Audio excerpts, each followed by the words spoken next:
रिश्तों की नियति। एक स्त्री थी जिसे 20 साल तक संतान नहीं हुई।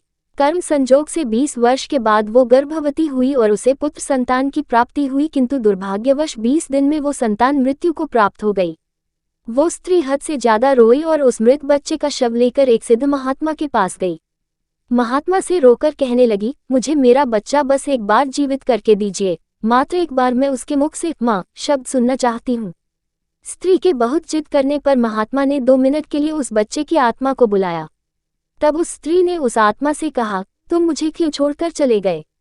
मैं तुमसे सिर्फ एक बार माँ शब्द सुनना चाहती हूँ।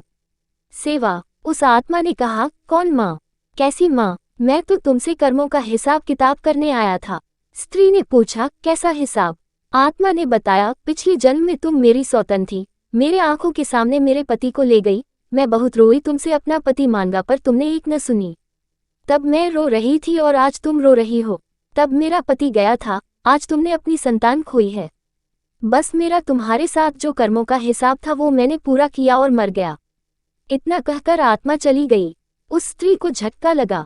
उसे महात्मा ने समझाया, देखो मैंने कहा था न कि ये सब रिश्तेदार माँ पिता भाई बहन सब कर्मों के कारण जुड़े हुए हैं।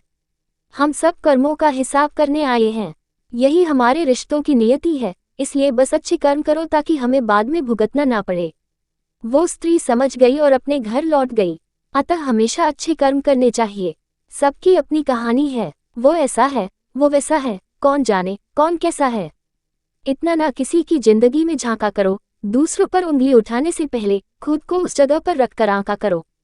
किनारे पर बैठकर यूं ना अंदाजे लगाया करो, जिस बात का पूरा पता नहीं उसको ना बताया करो। सबकी अपनी अपनी जिंदगी और अपनी अपनी कहानी है। किसी के होठों पर मुस्कान तो किसी की आंखों में पानी है। सबके पास समान आंखें हैं लेकिन सबके पास समान दृष्टिकोण नहीं।